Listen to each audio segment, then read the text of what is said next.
ওয়ালাইকুম আসসালাম ওয়া রাহমাতুল্লাহ। আপনারা কেমন আছেন? আলহামদুলিল্লাহ।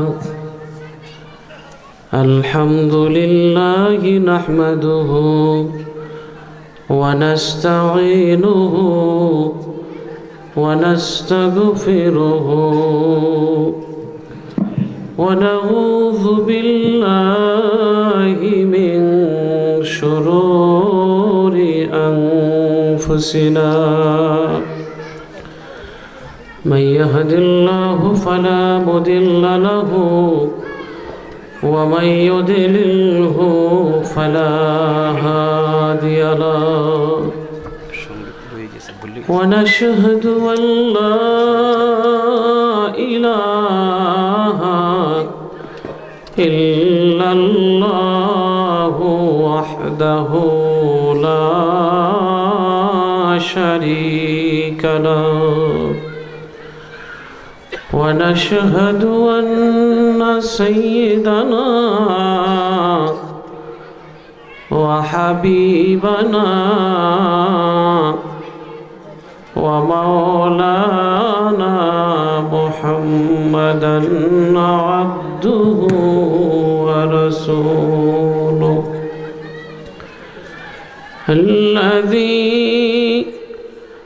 أرسله بالحق بشيرا ونذيرا وداعيا إلى الله بإذنه وسراجا منيرا.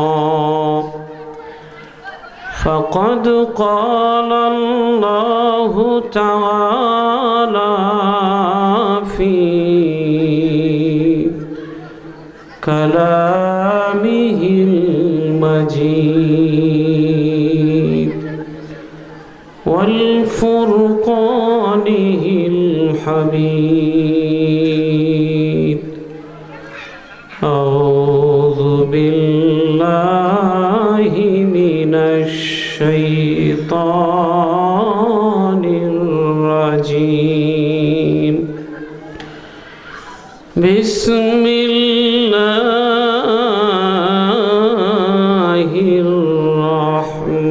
الرحمن الرحيم. منيبين إليه واتقوه وأقيموا الصلاة ولا تكونوا من المشركين. وقال تعالى وقضى ربك ألا تعبدوا إلا إياه وبالوالدين إحسانا. إما يبلغن عندك الكبر أحدهما أو كلاهما فلا تقل لهما أف ولا تنهرهما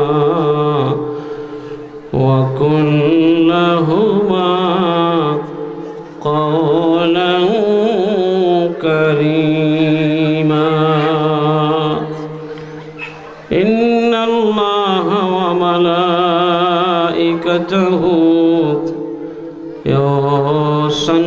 يصلون على النبي يا أيها الذين آمنوا صلوا عليه وسلموا تسليما اللهم صل على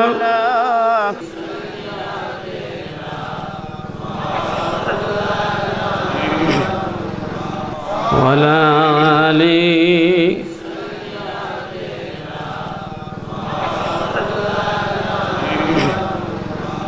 بلغ العلا بكماله كشف الدجى بجماله حسنت جميع خصاله صلوا عليه وآله।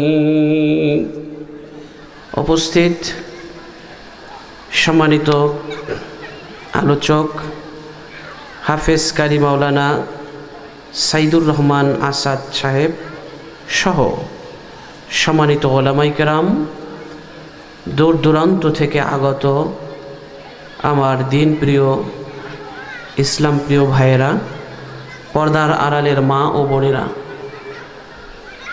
আমরা মহান আল্লাহর কাছে লাখো কোটি শুকরিয়া আদায় করছি যে আল্লাহ শত ব্যস্ততার মাঝে আমাদেরকে সুস্থ রেখেছেন, ভালো রেখেছেন এবং একটি মহেন্দ্রক্ষণ সময়ে একটি জান্নাতি পরিবেশে আসার এবং বসার মতো সুযোগ যে আল্লাহ দান করেছেন। আমরা সকলে আমাদের হৃদয়ের সবটুকু শ্রদ্ধাকে উজাড় করে দিয়ে আবেগ আপ্লুত কণ্ঠে নতশিরে সমস্বরে সকলে সেই মুনিবের দরবারে শুকরিয়া তান বলছি আলহামদুলিল্লাহ। সুধী মণ্ডলী, এটি এখন সাধারণ মাঠ নেই, এটি এখন জান্নাতের বাগান হয়ে গেছে। এই বাগানে আসতে পেরে কি আপনারা খুশি হয়েছেন? আখিরি মোনাজাত পর্যন্ত আছেন তো? আজকের আমরা আলোচনার শেষ প্রান্তে আল্লাহর কাছে ধর্ণা ধরে দুপোটা চোখের পানি ছেড়ে দেওয়ার চেষ্টা করব। কারণ হলো, মানুষের জীবনের সবচেয়ে বড় সম্পদ হলো তার গভীর রাতের দুপোটা চোখের পানি। গভীর রাতের চোখের পানি যারা আল্লাহকে দিতে পেরেছেন তারা আল্লাহর অনেক কাছের বান্দা হতে পেরেছেন। গভীর রাতের চোখের পানি যারা আল্লাহকে দিতে জানেন তারা আল্লাহর বান্দা থেকে আল্লাহর বন্ধু হতে জানেন। আর আল্লাহ বলছেন যে বান্দা যখন চোখের অশ্রু ছেড়ে দেয় তখন আমি এই দৃশ্য দেখতে পারি না। তিনি বলছেন, وهو الذي يقبل التوبة عن عباده ويعفو عن السيئات ويعلم ما تفعلون। আল্লাহ রাব্বুল আলামিন বলছেন, বান্দা যখন তওবা করে অনুতপ্ত হয়ে চোখের পানি ছেড়ে দিয়ে হাত দুখানা আকাশের দিকে তুলে দেয়, আল্লাহ রাব্বুল আলামিন বান্দার সমস্ত গুনাহগুলো দেখার পরেও, সমস্ত গুনাহগুলো জানার পরেও বান্দার তওবা কবুল করে বান্দার জীবনের সমস্ত গুনাহগুলো আল্লাহ মাফ করে দেন।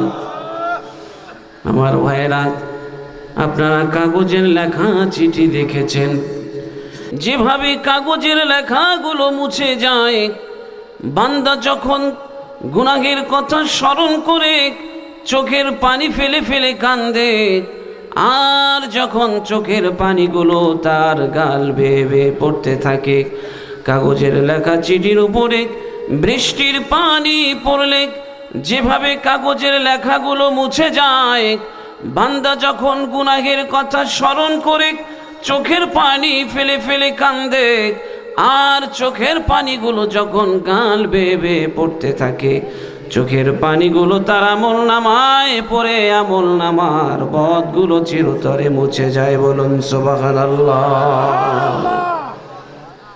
আমার ভাইরা, এই জন্য বেশি বেশি কাঁদতে হবে। আল্লাহ সেই তৌফিক সকলকে দান করুক। বলুন আমিন। আমি আলোচনার সূচনা লগ্নে জ্ঞান বিজ্ঞান দর্শন সাহিত্যের অমর রত্ন ভাণ্ডার মহাগ্রন্থ আল কোরআনুল কারীম থেকে ছোট্ট দুটো আয়াতে কারিমা আপনাদের মাঝে তেলাওয়াত করেছি।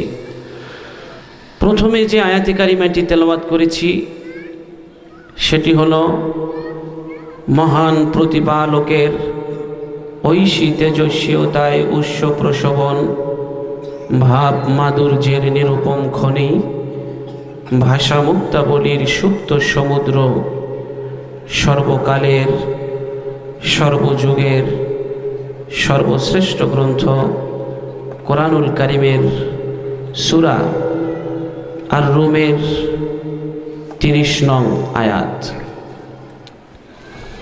পরবর্তীতে যে আয়াতে কারিমাটি তেলাওয়াত করেছি সেটি হলো মহান প্রতিপালকের ঐশী তেজস্বীয়তায় উৎস প্রশোভন, ভাব মাধুর্যের নিরুপম খনি, মহাগ্রন্থ আল কোরআনের সূরা বনী ইসরাইলের 23 নং আয়াত। প্রথম যে আয়াতে কারিমাটি তেলাওয়াত করেছি সে আয়াতে কারিমায় আল্লাহ রাব্বুল আলামিন বলেছেন যে কোথায় যাচ্ছ তোমরা, ফিরে আসো আমার দিকে। তোমরা সকলে আমার প্রতি অনুগত হও, ফিরে আসো আর নামাজ প্রতিষ্ঠা করো। খবরদার তোমরা মুশরিকদের অন্তর্ভুক্ত হও না। এই 30 এবং 31 নং আয়াতে আল্লাহর প্রতি অনুগত হওয়ার বিষয় তিনি বলেছেন, নামাজ প্রতিষ্ঠার ব্যাপারে বলেছেন, মুশরিকদের অন্তর্ভুক্ত না হওয়ার জন্য বলেছেন। দ্বিতীয়বার সূরা বনী ইসরাইলের যে আয়াতে কারিমাটি তেলাওয়াত করেছি, এই সূরা বনী ইসরাইলের 23 নং আয়াতে আল্লাহ বলেছেন যে এই পৃথিবীতে এসে সবার আগে তোমার মাকে দেখেছ। তোমার মা দুঃখের ঘরের প্রদীপ হয়ে তোমার মাথার কাছে জ্বলেছে। সারা জীবনের সব সুখ শান্তি বিসর্জন দিয়ে তোমাকে মানুষ করতে চেয়েছে। যে মা তোমার জন্য এত স্যাক্রিফাইস করেছে, খবরদার আমার বন্দিগির পরেই তোমরা সে মায়ের হক আদায় করবে। তোমাদের জীবন দশায় তোমাদের মা বাবা উভয় অথবা কাউকে যদি তোমরা বার্ধক্যে পেয়ে যাও, বৃদ্ধ অথবা বৃদ্ধা অবস্থায় পেয়ে যাও, তাদেরকে ধমক দিবে না, রুক্ষ স্বরে কথা বলবে না, এবং এতটুকু তাদেরকে কষ্ট দিবে না যাতে তোমাদের আচরণে কষ্ট পেয়ে তারা উহ শব্দটা পর্যন্ত বলে। আল্লাহ বলেছেন, খবরদার বান্দা, আমার বন্দিগির পরে তোমার দায়িত্ব হলো তোমার মায়ের হক আদায় করবা, তোমার বাবার হক আদায় করবা। কারণ এই পৃথিবীতে তোমার মায়ের চেয়ে আপন কেহ নাই, তোমার বাবার চেয়ে এই পৃথিবীতে তোমার কাছে আপন কেহ নাই। এই জন্য তোমার মায়ের সাথে এমন আচরণ করবে না, বাবার সাথে এমন আচরণ করবে না যাতে তোমার মা কষ্ট পেয়ে, যাতে তোমার বাবা কষ্ট পেয়ে উহ শব্দটা পর্যন্ত করে। বলুন সুবহানাল্লাহ। মুফাসসিরিনে কেরাম বলেছেন, এই পৃথিবীতে আল্লাহর কাছে সবচাইতে নরম শব্দ হলো উহ শব্দ। এর চাইতেও যদি কোনো নরম শব্দ থাকতো, আল্লাহ রাব্বুল আলামিন সেই শব্দটা এখানে ব্যবহার করত। বলুন সুবহানাল্লাহ। এই পৃথিবীতে মায়ের মতো আপন কেউ নাই। এই পৃথিবীতে আমার মতো আপন কেউ নাই আমার ভাইরা। এমনটি যদি হয়ে যায় এই পৃথিবীতে, এমনটি যদি হয়ে যায় সন্তান প্রসবের সময় যদি কোনো মা অসুস্থ হয়ে যায়, আর যদি এমনটি হয়ে যায় মাকে বাঁচাতে গেলে সন্তান বাঁচানো যাবে না, সন্তানকে বাঁচাতে গেলে মাকে বাঁচানো যাবে না, তখন ডাক্তার পরামর্শ চায় গার্ডিয়ানের কাছে, আত্মীয় স্বজনের কাছে, কারে বাঁচাবো, মাকে বাঁচাবো না সন্তানকে বাঁচাবো। স্বামী এসে বলে ডাক্তার আগে মাকে বাঁচান, মা যদি বেঁচে থাকে বহু সন্তান পাওয়া যাবে। শাশুড়ি এসে বলে ডাক্তার আগে গাছ বাঁচান, গাছ যদি বেঁচে থাকে বহু ফল হবে রে ডাক্তার, আগে গাছ বাঁচান, ফল বাঁচানোর দরকার নাই।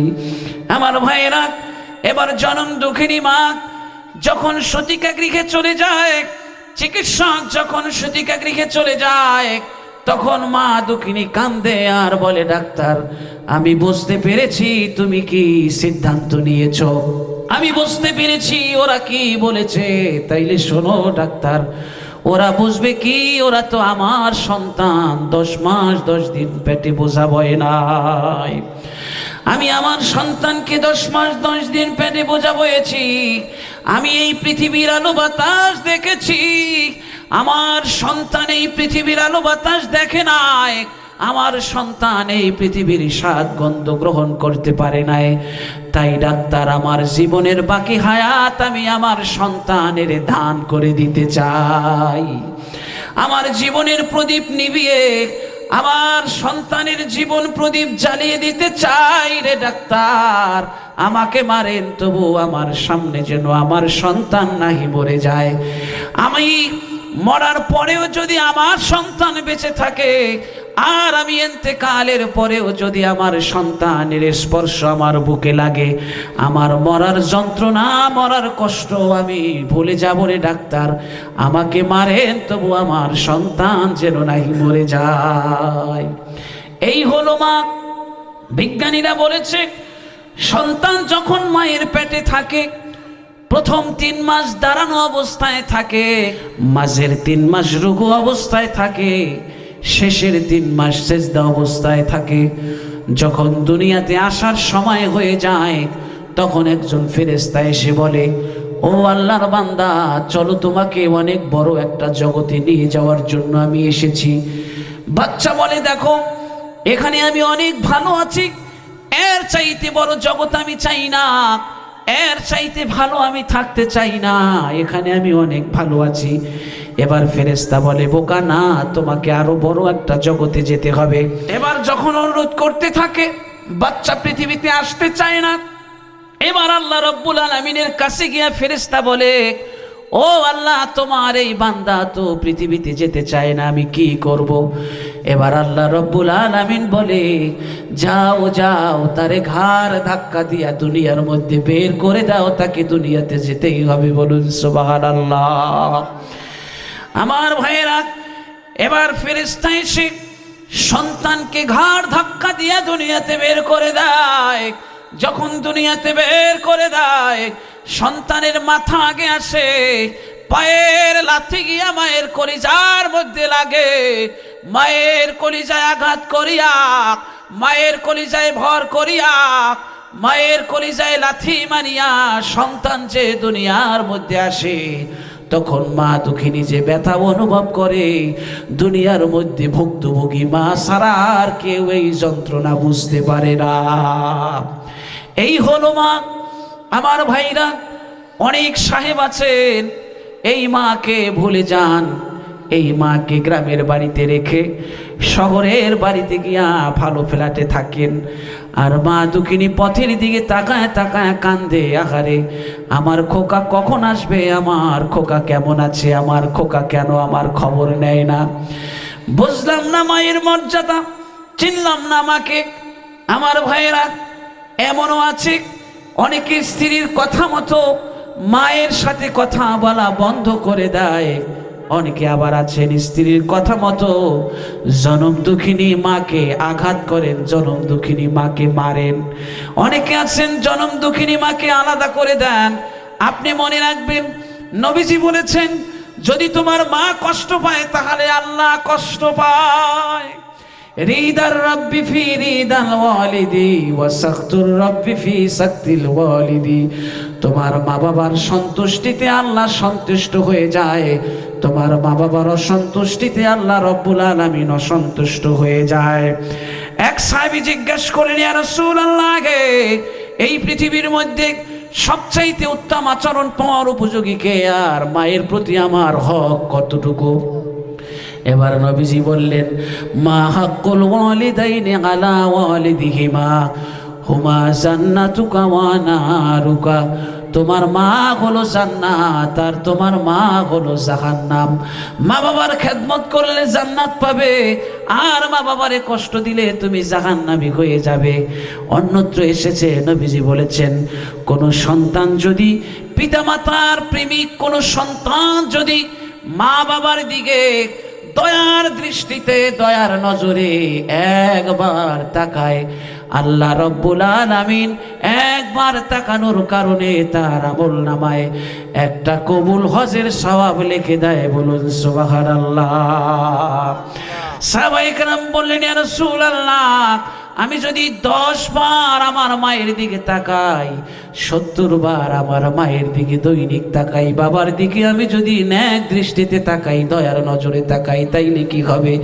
নবীজি বললেন, হ্যাঁ, কোন সন্তান যদি বহুবার দৈনিক মায়ের দিকে ন্যাক দৃষ্টিতে তাকায়, আল্লাহ রাব্বুল আলামিন যতবার তাকাবে ততগুলো কবুল হজের সওয়াব তার আমলনামায় লিখে দিবে। বলুন সুবহানাল্লাহ।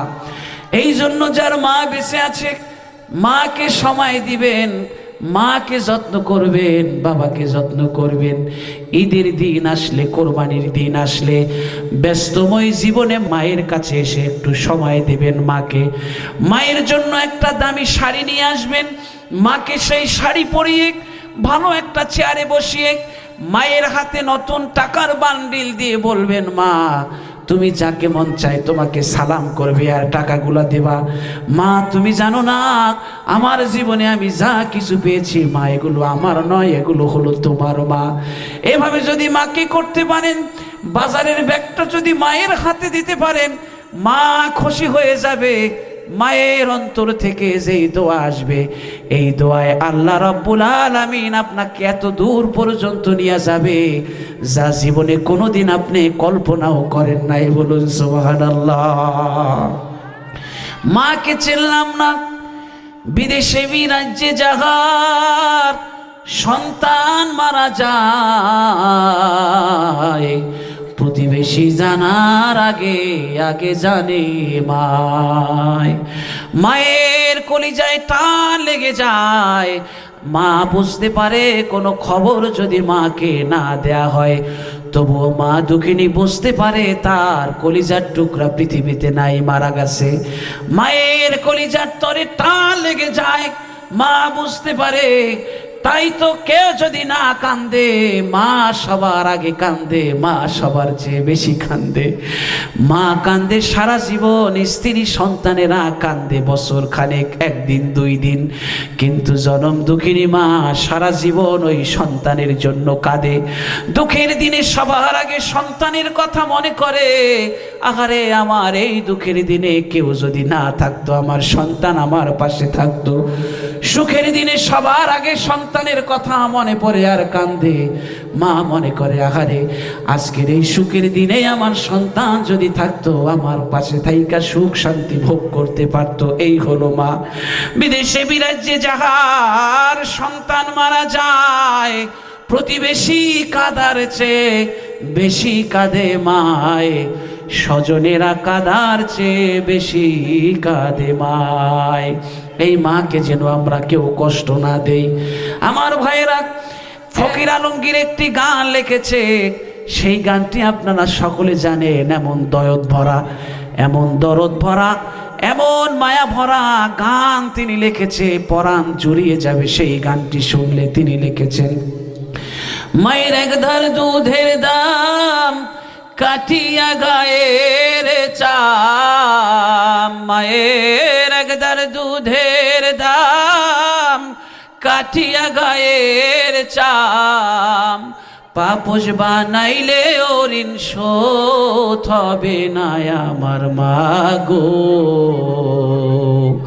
মায়ের একধার দুধের দাম শোধ করার জন্য কোনো সন্তান শুধু গায়ের চামড়া নয়, কোনো সন্তান যদি কলিজার টুকরা দিয়া মায়ের জন্য জুতা বানাইয়া দেয় তবুও মায়ের ঋণ শোধ করতে পারবে না। বলুন সুবহানাল্লাহ।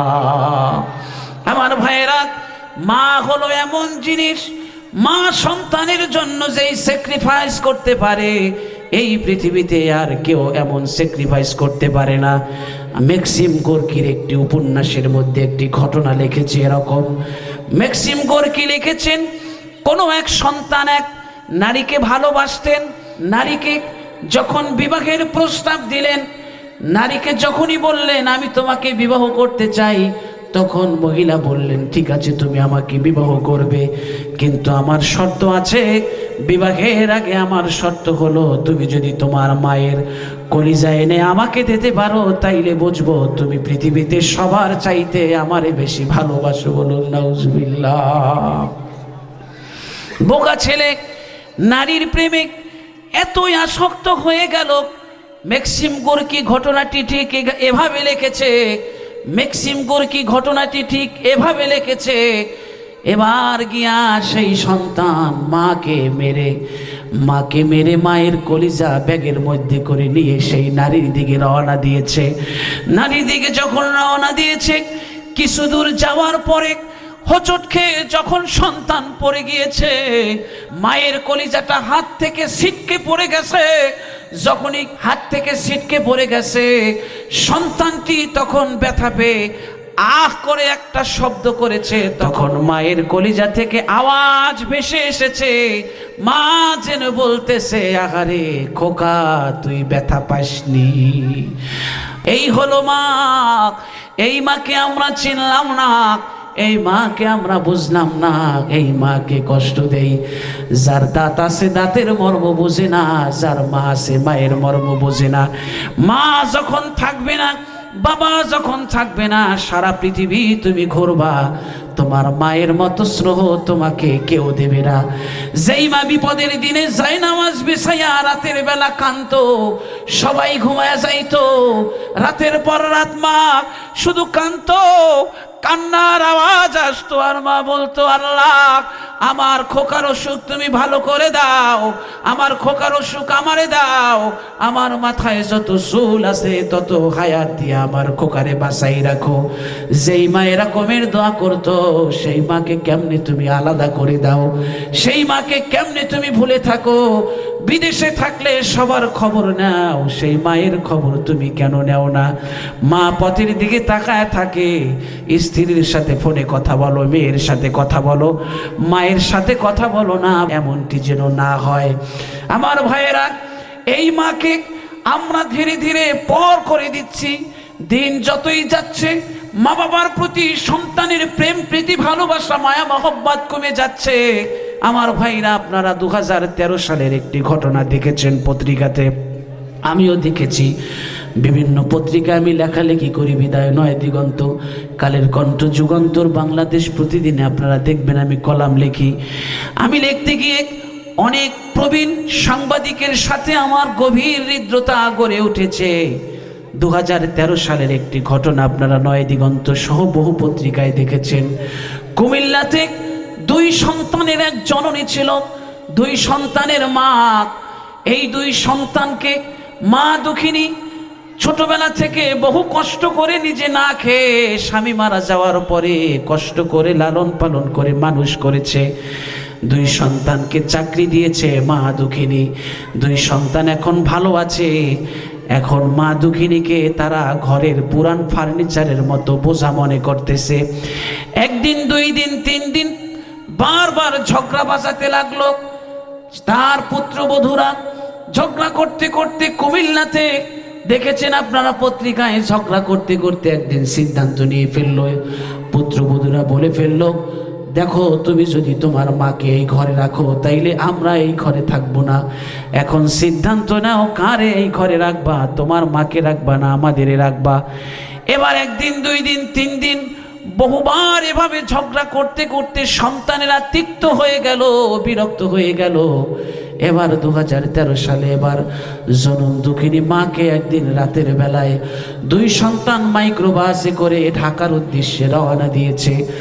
জনম দুঃখিনী মা তখন বলতে লাগলে, নাহারে সকাল থেকে তোর স্ত্রীরা আমার সাথে ঝগড়া করেছে, আমার সাথে রাত ব্যবহার করেছে, আমাকে কিছু খেতে দেয় নাই, আমাকে কিছু খাবার দে।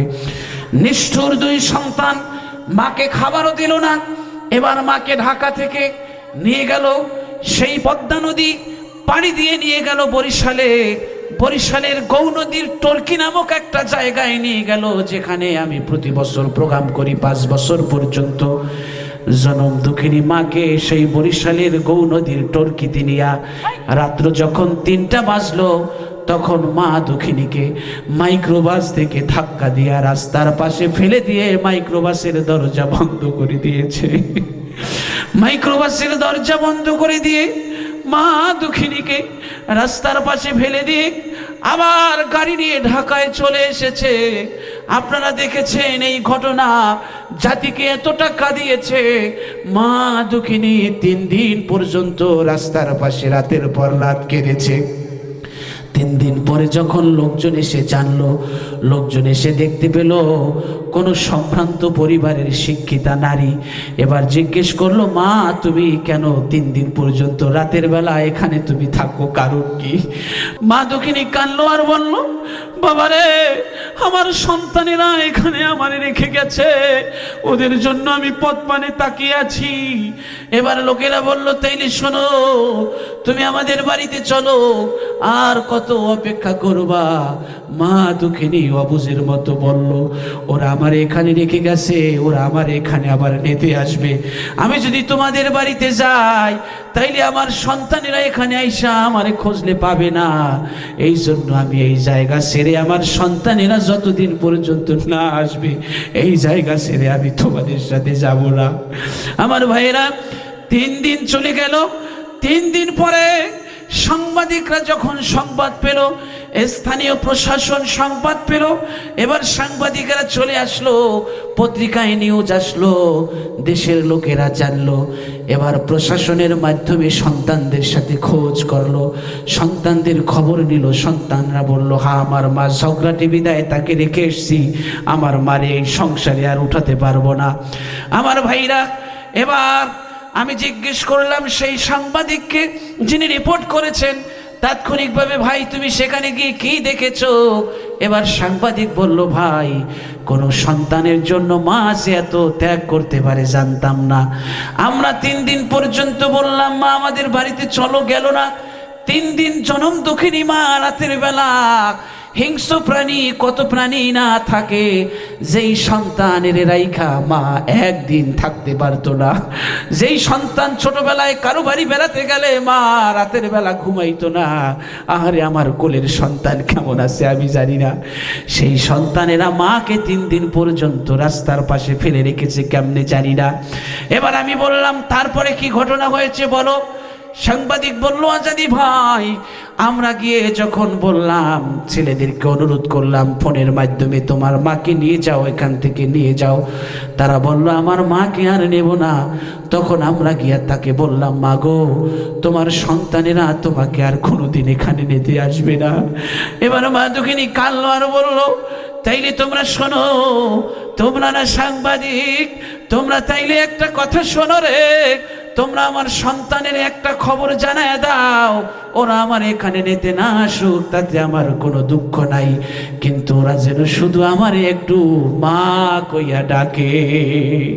ওরা যদি আমার একটু মা কইয়া ডাকে, আর যদি আমি দূর থেকে শুনি আমার খোকারা ভালো আছে, আমারে খাবার না দিলেও আমার কলিজা ঠান্ডা থাকবে। আর যদি আমি দূর থেকে শুনি আমারে 7 সাগরের এপারে ফেলে দেওয়ার পরে আমার সন্তানেরা ভালো নাই, আমার খোকারা ভালো নাই, তাইলে আমার কলিজায় আগুন জ্বলবে রে, আমার কলিজা জ্বলে যাবে। আমার সন্তানদেরকে বলে দিও ওরা আমারে নিতে না আসুক, ওরা যেন শুধু আমাকে একটু মা কইয়া ডাকে। এই হলো মা। আমার ভাইরা, এই মাকে আমরা ভুলে গেছি, এই মাকে আমরা ভুলে গেছি, কষ্ট দেই, অথচ মা দুঃখিনী সন্তানের জন্য পাগল পারা।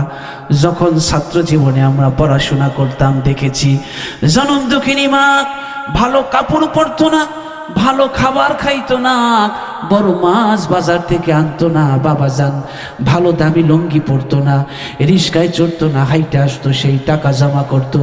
যদি জিজ্ঞেস করতাম মা ভালো একটা বাজার খাও না, ভালো একটা কাপড় পরো না, কারণ কি? মা দুঃখিনী বলতো বাবা নারিকেল বিক্রি করে, সুপারি বিক্রি করে, হাঁসের ডিম বিক্রি করে তোর জন্য টাকা জমা করে রাখি, এই টাকা দিয়ে তুই পড়াশোনা করে মানুষের মতো মানুষ হবি, ভালো একটা চাকরি করবি, তখন তুই ভালো চাকরি করে বেতনের টাকা দিয়ে আমার দামি কাপড় কিনে দিবি, তখন আমি সেই দামি কাপড় পরে বেড়াতে যাব। কিন্তু দেখা গেল মায়ের সেই নারিকেল বিক্রি করা, সুপারি বিক্রি করা, হাঁসের ডিম বিক্রি করা টাকা দিয়া সন্তান ঠিকই একদিন মানুষের মতো মানুষ হয়েছে, বাড়ি হয়েছে, গাড়ি হয়েছে। এখন এই সন্তান মায়ের জন্য 500 টাকা দামের সেই পুরান কাপড়, সেই নরমাল কাপড় কিনে আনে, আর স্ত্রীর জন্য 5000 টাকা দামের শাড়ি কিনে এনে দেয়। মা দুঃখিনী তখন দেখে অন্তর থেকে কান্না বেরিয়ে আসে, রক্তক্ষরণ হয়, আর মা দুঃখিনী অন্তর থেকে বলতে থাকে খোকা বুঝলি না, আমার কলিজায় আগুন জ্বলে, বুঝলি না আমার জীবনে কোনোদিন ভালো দামি কাপড় আমার কি পরা হলো না। এই হলো সন্তান মাকে ভুলে যায়। সন্তানেরা মাকে এক সময় ভুলে যায়, বাবাকে ভুলে যায়। মাকে ভোলা যাবে না, বাবাকে ভোলা যাবে না। যারা জীবনে মাকে কষ্ট দিয়ে বরদোয়া নিয়েছো বাবা, বাবাকে কষ্ট দিয়ে বরদোয়া নিয়েছো, তারা বুঝবা জীবনে সব হারিয়ে ফেলেছো। এখন তো বোঝা যাচ্ছে না, যেদিন মা দুনিয়ায় থাকবে না সেদিন মনে হবে এই পৃথিবীর সব চাইতে বড় সম্পদ হারিয়ে ফেলেছি, সব চাইতে বড় সম্পদ হারিয়ে ফেলেছি। সেদিন থেকে আর বাড়ি আসার সেই প্রেরণা, বাড়ি আসার উৎসাহ হারিয়ে যাবে মা দুঃখিনী যখন থাকবে না। এজন্য মায়ের খেদমত করতে হবে, যত্ন করতে হবে। বিজ্ঞানীরা বলেছে মা যেভাবে সন্তানের জন্য স্যাক্রিফাইস করতে পারে, ত্যাগ করতে পারে, এরকমের ত্যাগ পৃথিবীতে আর কেউ করতে পারে না। আমার ভাইয়েরা, বিজ্ঞানীরা প্রায় 3000 প্রকার মাকড়সা আবিষ্কার করেছে। কিছু কিছু মাকড়সা আপনারা দেখবেন এই মাকড়সার বুকটা খালি হয়ে গেছে, কিন্তু খোসাটা পড়ে আছে, গাছে ঝুলে আছে। কারণ কি? বিজ্ঞানীরা গবেষণা করে দেখেছে এই মাকড়সা যখন ডিম দেয়, ডিম দিয়ে যখন ডিমে তা দিতে থাকে, এই মাকড়সার বৈশিষ্ট্য হলো ডিম থেকে বাচ্চা ফুটে প্রথম খাদ্য হলো মায়ের কলিজা। মা দুঃখিনী জানে তার সন্তান দুনিয়াতে আসার পরে প্রথম তার মায়ের কলিজা খাবে। তবু মা মাকড়সা এই সন্তানদেরকে রেখে দূরে যায় না, মায়ের কলিজা দিয়া তার সন্তানদেরকে বাঁচায় রাখে। মা সন্ন্যাসী হয়ে সন্তানের জন্য নিজে উৎসর্গ হয়ে যায়, তবুও মাকড়সা, মা মাকড়সা বাচ্চাদেরকে রেখে ডিম রেখে দূরে কোথাও যায় না। এই হলো মা। পশুবিজ্ঞানীরা বলেছে বাঘিনী মা যখন বাচ্চা প্রসবের সময় হয়ে যায়, বাঘের বৈশিষ্ট্য হলো এক বাঘ আর এক বাঘকে দেখতে পারে না, বাঘের সামনে আর এক বাঘ কর্তৃত্ব করবে, এক বাঘের সামনে আর এক বাঘ কর্তৃত্ব করবে, এটা বাঘ কোনোদিন মেনে নিতে পারে না। এজন্য বাঘিনী মা যখন বাচ্চা প্রসব করে তখন প্রথমেই সেই বাচ্চা বাঘ মেরে ফেলে। এটা মা জানতে পারে, বাঘিনী মা জানে তার বাচ্চা প্রসব হওয়ার পরে তার স্বামী বাচ্চা মেরে ফেলবে। এই জন্য বাঘিনী মা যখন বাচ্চা প্রসবের সময় হয়ে যায় তখন বাঘিনী মা নিজের স্বামীর ভালোবাসার সংসার ত্যাগ করে। 20-25 বছরের স্বামীর সংসার ত্যাগ করে, 40 বছরের স্বামীর সংসার ত্যাগ করে বাঘিনী মা এই সন্তানের প্রেমে পড়ে গভীর অরণ্যে চলে যায়। গভীর অরণ্যে গিয়া বাচ্চা প্রসব করার পরে বাচ্চা লালন পালন করে। যখন বাচ্চা একটু বড় হয়ে যায় তখন স্বামীর খোঁজে বেরিয়ে আসে। কিন্তু প্রাণী বিজ্ঞানীরা বলেছে জনম দুঃখিনী বাঘিনী মা বাচ্চা প্রসব করার সময় যে স্বামীর সংসার হারিয়ে ফেলে গভীর অরণ্যে চলে যায়, জীবনে শতকরা 5 ভাগ মাত্র তার স্বামীর সংসার ফিরে পায়। আর বাকি 95 ভাগ বাঘিনী মায়েরা তার স্বামীর সংসার হারিয়ে ফেলে বাচ্চা প্রসবের সময়, তবুও তার সন্তানকে তিনি হারাতে পারে না। এই হলো মা। একটি জাতি সাপ বিষধর সাপ, হিংস্র প্রাণী তার কোলের মধ্যেও তার সন্তানকে জড়িয়ে রাখে। এই হিংস্র প্রাণী জাতি সাপও তার সন্তানের বিপদের মধ্যে ফেলে দেয় না, আঘাত আসতে দেয় না। এই হলো মা। মৎস্য বিজ্ঞানীরা বলেছে তেলাপিয়া মাছ যখন ছাড়া হয়, দেখা যায় কিছুদিন পরে সেই তেলাপিয়া মাছ আর পাওয়া যায় না। কারণ কি? জাল মারার পরে দেখা যায় যে বাচ্চা দেওয়ার পরে শুধু মাছের কাটা ওঠে, মাছ পাওয়া যায় না। মৎস্য বিজ্ঞানীরা বলেছে এর কারণ হলো মা তেলাপিয়া যখন ডিম দেয়, মা তেলাপিয়া ডিম দেওয়ার পরে এই ডিম অন্য মাছ খেয়ে ফেলবে, অন্য মাছ খেয়ে না ফেলতে পারে, এই জন্য মা তেলাপিয়া ডিমগুলো মুখের মধ্যে রাখে। এদিকে মা তেলাপিয়া খাবার খেতে পারে না, ডিমগুলো মুখে থাকার কারণে যখন বাচ্চা ফুটে ডিম থেকে, এবার বাচ্চাগুলো অন্য মাছ খেয়ে ফেলবে, অন্য মাছ নষ্ট করে ফেলবে। এই জন্য মা তেলাপিয়া আবার মাছের বাচ্চাগুলো তার মুখের মধ্যে রাখতে থাকে। এভাবে দিনের পর দিন যায়, মা তেলাপিয়া খাবার খেতে পারে না। বাচ্চাগুলো যখন ধীরে ধীরে বড় হতে থাকে মায়ের মুখে বসে, আর মা তেলাপিয়া খাবার না খেয়ে খেয়ে ধীরে ধীরে মৃত্যুর কোলে ঢলে পড়তে থাকে। এভাবে করে যখন মা তেলাপিয়ার বাচ্চাগুলো একটু বড় হয়ে যায়, তখন মা তেলাপিয়া ধীরে ধীরে মৃত্যুর কোলে খাবার না খেয়ে অনাহারে থাকতে থাকতে ঢলে পড়ে, মা তেলাপিয়া মরে যায়। মৎস্য বিজ্ঞানীরা বলেছে বাচ্চা দেওয়ার পরে মা তেলাপিয়া বাচ্চার জন্য নিজের জীবন উৎসর্গ করে নিজে মরে যায়। তবু একটা বাচ্চা বড় হওয়ার আগ পর্যন্ত কোনো মাছের মুখে যেতে দেয় না, খেতে দেয় না। মা তেলাপিয়া নিজে বাচ্চার জন্য নিজের সংসার, নিজের জীবন ত্যাগ করতে পারে, তবুও তার সন্তানদের ত্যাগ করে না। এই হলো মা। আমার ভাইয়েরা, এই জন্যই পৃথিবীতে মায়ের চেয়ে আপন আর কেউ নাই। সন্তানের জন্য যত স্যাক্রিফাইস করতে পারে, যত ত্যাগ করতে পারে, এমন ত্যাগ পৃথিবীতে আর কেউ করতে পারে না। কোনো মায়ের সন্তান যদি আগুনে পড়ে যায়, মা দুঃখিনী সেই সন্তানকে আগুন থেকে তোলার জন্য ঝাঁপ দেবে আগুনের মধ্যে, মা দুঃখিনী যে পড়ে যাবে এই চেতনা মায়ের থাকে না। কিন্তু পৃথিবীতে আর কেউ সন্তানের জন্য আগুনের মধ্যে ঝাঁপ দিতে পারে না। কোনো মায়ের সন্তান যদি সাগরের মধ্যে পড়ে যায়, মা দুঃখিনী সেই সন্তানকে তোলার জন্য সাগরে ঝাঁপ দেয়। মা দুঃখিনী জানে না, সেই চেতনা থাকে না যে সাগরের মধ্যে পড়ে গেলে মা দুঃখিনী উঠতে পারবে না। মা চায় তার জীবন চলে যাক, তবুও তার সন্তানকে তার মা বাঁচাতে চায়। এই হলো মা। আমার ভাইয়েরা, এই জন্য যেই মা এত স্যাক্রিফাইস করে, যেই মা এত ত্যাগ করে সন্তানের জন্য, এই মাকে যেন আমরা ভুলে না যাই, এই মাকে যেন আমরা কেউ কষ্ট না দেই। অনেক সময় দেখা যায় গ্রামের বাড়িতে শ্বশুর শাশুড়িকে দাওয়াত করে দক্ষিণের ঘরে বসে কোরমা পোলাও রান্না করে খাওয়ানো হয়। শ্বশুর শাশুড়িকে কোরমা পোলাও রান্না করে খাওয়ানো হয়, আর মা দুঃখিনী উত্তরের ঘরের বারান্দা দিয়া, শুধু দরজা দিয়া জানালা দিয়া দক্ষিণের ঘরের দিকে তাকায় থাকে আর কান্দে। এবার শ্বশুর শাশুড়িরে যখন খাওয়ায়, নিজেও খেয়ে যখন বের হয়ে যায়, মা দুঃখিনী তখন ধা ধা করে কেঁদে দেয়, চোখের পানি ফেলে দেয়। স্বামী তখন বলে, কিরে কেন তুই কাঁদছো, কেন দক্ষিণের ঘরের দিকে বারবার তাকায় থাকো?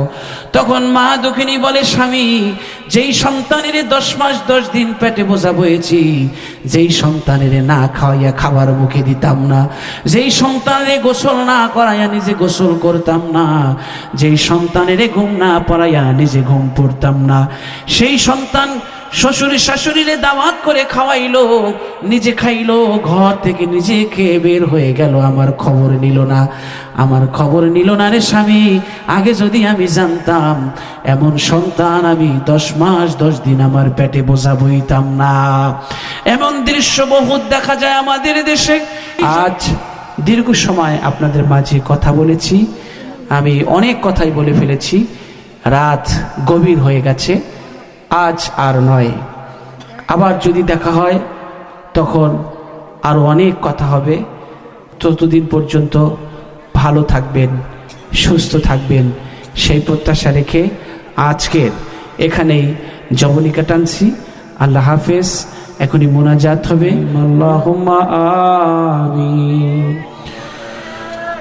ربنا ظلمنا أنفسنا وإن لم تغفر لنا وترحمنا لنكونن من الخاسرين رب العالمين রাত অনেক গভীর হয়ে গেছে, বহু মানুষ গভীর ঘুমে মগ্ন হয়ে গেছে রে আল্লাহ। আমরা জানি রাত যত গভীর হোক তোমার দরজা কোনোদিন কোনো রাতে বন্ধ হয় না রে আল্লাহ। এই গভীর রাতে তোমার শাহী দরবারে আমরা ভিখারির মতো হাত দুখানা তুলে দিয়েছি আল্লাহ। জীবনে বহু গুনাহ করে ফেলেছি রে আল্লাহ, তুমি আমাদের জীবনের সমস্ত গুনাহগুলো মাফ করে দাও। আয় আল্লাহ, এত বেশি গুনাহ করে ফেলেছি, গুনার দিকে তাকাইলে মনে হয় তুমি কবরে মারবা রে আল্লাহ। এত বেশি গুনাহ করে ফেলেছি, গুনার দিকে তাকাইলে মনে হয় তুমি আমাদের কবরে আযাব দিবারে আল্লাহ। ও আল্লাহ, তুমি গুনার দিকে তাকাইও না, আমাদের আকুতির দিকে তাকিয়ে তুমি আমাদের জীবনের সমস্ত গুনাহগুলো আল্লাহ মাফ করে দাও। আয় আল্লাহ, এই প্রোগ্রামের আয়োজন যারা করলো আর যারা শোনার জন্য আসলো, যারা মেধা দিল, যারা শ্রম দিল, যারা মেধা দিল, যারা শ্রম দিল, যারা অর্থ দিল, আয় আল্লাহ তুমি তাদেরকে এই প্রোগ্রাম কিয়ামতের দিন নাজাতের উসিলা বানাই দিও আল্লাহ রাব্বুল আলামিন। এই প্রোগ্রামে অনেক প্রবাসীরা সাপোর্ট করেছে, ফিনান্সিয়াল সাপোর্ট করেছে, তারা দোয়া চেয়েছে আল্লাহ। যারা প্রবাসী আছে আল্লাহ, সবাইকে তোমার কুদরতি হাতে সুপর্দ করলাম আল্লাহ। তুমি এদের বালা মুসিবত বিপদ আপদ চিরতরে দূর করে দিও রব্বুল আলামিন। যারা এই প্রোগ্রামে শ্রম দিয়েছে, অর্থ দিয়েছে আল্লাহ, তাদেরকে তুমি আল্লাহ লক্ষ কোটি টাকার মালিক বানাই দিও আল্লাহ রব্বুল আলামিন। যারা প্রবাসী বিদেশ থাকে আল্লাহ, অসুস্থ আছে, অনেকে দোয়া চেয়েছেন আল্লাহ, তুমি তাদের সবাইকে সুস্থ করে দাও। এই প্রোগ্রামের উসিলা করে তামাম এলাকায় তোমার রহমত বরকত আল্লাহ দিয়া তুমি ভরে দাও রব্বুল আলামিন। তামাম এলাকায় যারা অন্ধকার কবরে শুয়ে আছে আল্লাহ, এই প্রোগ্রামের সওয়াব তাদের সকলের কবরে তুমি পৌঁছে দাও আল্লাহ রব্বুল আলামিন। দুটো হাত তুলে দিয়েছি আল্লাহ, আমাদের এই হাত দুখানা তুমি কবুল ও মঞ্জুর করে নাও আল্লাহ। জীবনে বহু মোনাজাত করেছি, জানি না কোন দিনের কোন মোনাজাত কবুল করেছো আল্লাহ। জীবনের কোন মোনাজাত যদি কবুল না হয়, আজ এই মোনাজাত তুমি আল্লাহ আমাদের খালি ফেরত দিও না রব্বুল আলামিন। মনে পড়ে গেল জনম দুঃখী আম্মা জানের কথা। আয় আল্লাহ, আমার সাথে যারা হাত তুলেছে এই গভীর রাতে, আমি জানি না কার মা কোন বাগানে কান্দে আল্লাহ। আমি জানি না কার বাবা কোন বাঁশ বাগানে এই গভীর রাতে ঘুমাইয়া কান্দে রব্বুল আলামিন। আয় আল্লাহ, সন্ধ্যাবেলা কবরের কাছে দাঁড়ালে মনে হয় মা কান্দে, মা দুঃখিনী কান্দে আর বলে বাবা ওই যে রেখে গেলি রে, আর তো খবর নিলি না। যেই বাড়িতে তুই ঠাকুরে বাবা, ওই বাড়ির সকাল হলে আমি ঝাড়ু দিতাম, যেই ঘরে ঠাকুরে বাবা ওই ঘর আমি সকাল হলে ঝাড়ু দিতাম। ওই যে রেখে গেলি রে, আর তো খবর নিলি না রে বাপ। আয় আল্লাহ, যেই হাত দুখানা দিয়ে মা দুঃখিনী ঘুম পড়ায় দিত, যেই হাত দুখানা দিয়ে আমাক ভাত খাওয়াই দিত, যেই হাত দুখানা দিয়ে আমাক গোসল করাই দিত রে আমার আল্লাহ, ওই হাত দুখানা তুমি কবরের মাটির সাথে কেমনে মিশাই দিলা রে আল্লাহ। আয় আল্লাহ, যেই মুখ দিয়ে মা দুঃখিনী চুমা খাইতো, যেই মুখ দিয়ে মা দুঃখিনী ভাষা শিখাইতো, যেই মুখ দিয়ে মা দুঃখিনী দোয়া করতো, আল্লাহ ওই মায়ের মুখখানা কবরের অন্ধকার মাটির সাথে তুমি কেমনি মিশাই দিলা। রব্বুল আলামিন, যার মা নাই, যার বাবা নাই, সে বোঝে মায়ের কত দাম রে আল্লাহ। আয় আল্লাহ, যখন কোথাও দিয়ে আসতে রাত হয়ে যেত, বাড়িতে এসে দেখতাম সবাই ঘুমায় গেছে, কিন্তু জনম দুঃখিনী মা দরজার পাশে দাঁড়িয়ে আছে। একটি ডাক দেওয়ার সাথে সাথে দরজা খুলে দিত। যদি বলতাম মা গো তুমি সবাই ঘুমিয়ে গেছে, তুমি কেন ঘুমাও নাই, মা বলতো বাবা ওরা বসবে কি, ওরা তো 10 মাস 10 দিন পেটে বোঝা বয় নাই, আমি বোঝা বয়েছি রে বাপ, তুই বাইরে থাকলে কেন যেন আমার বিছানায় ঘুম আসে না। কোথাও দিয়ে আসলে সবাই চাইতো ব্যাগের দিকে, কার জন্য কি আনা হয়েছে, মা চাইতো মুখের দিকে, আরে আমার বাবা কখন খেয়েছে। আল্লাহ, এই মা দুঃখিনী যার নাই, বাবা যার নাই, আল্লাহ এই গভীর রাতে আল্লাহ তুমি এখন তাদের মা বাবার কবরের সওয়াব পৌঁছে দাও। মা বাবার জীবনের গুনাহগুলো মাফ দাও, মা বাবার কবরগুলোকে জান্নাতের বাগান বানায় দাও। আল্লাহ, আমার এক ভাই দোয়া চেয়েছেন, আল্লাহ বিশেষ করে আমার গাড়ির ড্রাইভার সব দোয়া চেয়েছেন, তুমি জানো কি জন্য দোয়া চেয়েছে। রব্বুল আলামিন, তুমি তার মনের মকসুদ পূর্ণ করে দাও। আল্লাহ, তার যে অ্যাপ্লিকেশন করেছে এক জায়গায়, আল্লাহ অ্যাপ্লিকেশন সফলতার সাথে সমাপ্ত হয়, সম্পন্ন হয়, সেই তৌফিক তুমি দান করিও আল্লাহ। আয় রব্বুল আলামিন, বিশেষ করে আমরা যারা তোমার শাহী দরবারে হাত তুলেছি, আল্লাহ এই গভীর রাতের মোনাজাত তুমি আল্লাহ খালি ফেরত দিও না। রব্বুল আলামিন, সবার মা বাবার জীবনের গুনাহগুলো তুমি নেকে পরিণত করে দাও। আয় আল্লাহ, জানি না বর্ষার দিন হলে মায়ের কবরটা পানি উঠে যায়, বাবার কবরে পানি উঠে যায়, দুনিয়ার এই পানিতে আল্লাহ কবরের আগুন নিভছে কিনা। রব্বুল আলামিন, দুনিয়ার পানিতে যদি কবরের আগুন না নিভে থাকে, মা হারা সন্তান, বাবা হারা সন্তানেরা যখন কান্দে আল্লাহ, তাদের চোখের পানি দিয়া তুমি তাদের কবরের আগুন নিভাই দিও আল্লাহ। রব্বুল আলামিন, দিনের বেলা যেই কবরস্থানের কাছ দিয়া হাঁটতে ভয় লাগে, দিনের বেলা সেই কবরস্থানের কাছ দিয়া যাইতে ভয় লাগে, ঝড় বর্ষার রাতে, আমাবস্যার রাতে ওই অন্ধকার কবরে একা একা বাঁশ বাগানে আম বাগানে কেমনে থাকবো রে জানি না আল্লাহ। ডানে মাটি বামে মাটি, মাটি হবে বিছানা, দিন 2-4 কেন্দ্রে সবে, কেউ তো খবর নেবে না। মাটির দেয়াল বাঁশের ছাদ, আরে কেমন যেন হবে রে, একা একা কেমনে রব অন্ধকার ওই কবরে। রব্বুল আলামিন, অন্ধকার কবরটা আল্লাহ আমাদের জন্য জান্নাতের বাগান বানাই দিও। আয় আল্লাহ, শুনেছি তোমার জান্নাত অনেক বড় হবে। আয় আল্লাহ, তোমার এই জান্নাতে আমাদের জন্য থাকার যদি কোনো জায়গা না হয়, জান্নাতের বারান্দায় হলে অন্তত একটু দাঁড়ানোর জায়গা করে দিও আল্লাহ। তবু আমাদেরকে জাহান্নামের মধ্যে ধাক্কা দিয়া তুমি ফেলে দিও না রে আল্লাহ।